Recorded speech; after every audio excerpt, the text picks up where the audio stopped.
Sivitas Akademika berbagai kampus kembali mengeluarkan pernyataan sikap dalam respon situasi politik yang berpotensi mencederai prinsip moral, etika, dan demokrasi di tanah air. Hari Selasa, giliran Sivitas Akademika Universitas Kristen Indonesia atau UKI dan Fakultas Hukum Universitas Bengkulu yang turut menyampaikan kritik. Pernyataan sikap disampaikan Sivitas Akademika Universitas Kristen Indonesia.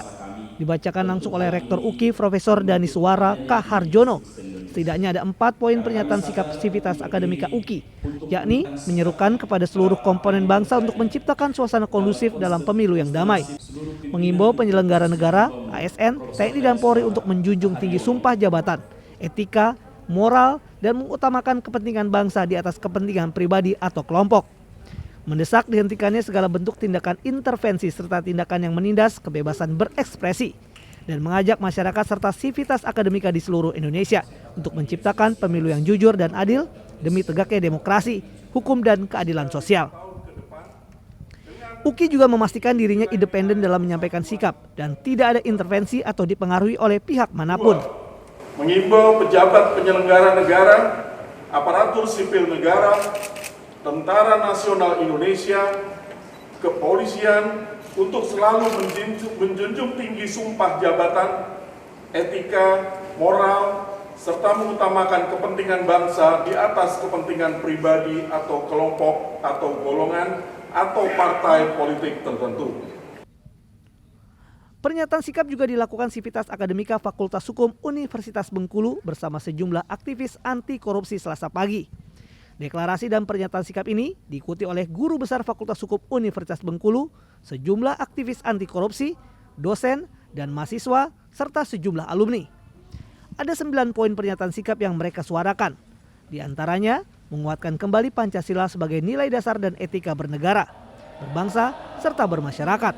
Dan jangan menggunakan anggaran negara dan daerah untuk memenangkan calon legislatif dan paslon presiden tertentu. Komponen bangsa yang lain kan sudah banyak menyuarakan ini, tapi kok nggak ada perubahan, malah lebih brutal gitu. Nah makanya kita menganggap perjalanan bangsa hari ini, kalau ini kita tidak ingatkan, seolah-olah ini jadi benar apapun yang dilakukan, padahal itu tidak benar secara etika, dan bangsa ini tidak boleh dijalankan tanpa etika. Sementara itu, Yayasan Lembaga Bantuan Hukum Indonesia atau YLBHI mengecam keras aksi intimidasi dan pengancaman oleh kelompok tertentu terhadap masyarakat sipil dan akademisi yang melakukan seruan pemilu beretika.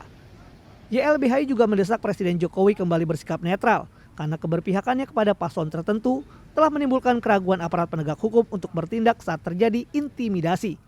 Ketua Umum YLBHI Muhammad Isnur mengaku telah menerima laporan dari sejumlah lokasi terkait aksi intimidasi dan pengancaman kepada masyarakat sipil maupun akademisi usai menyerukan pemilu beretika.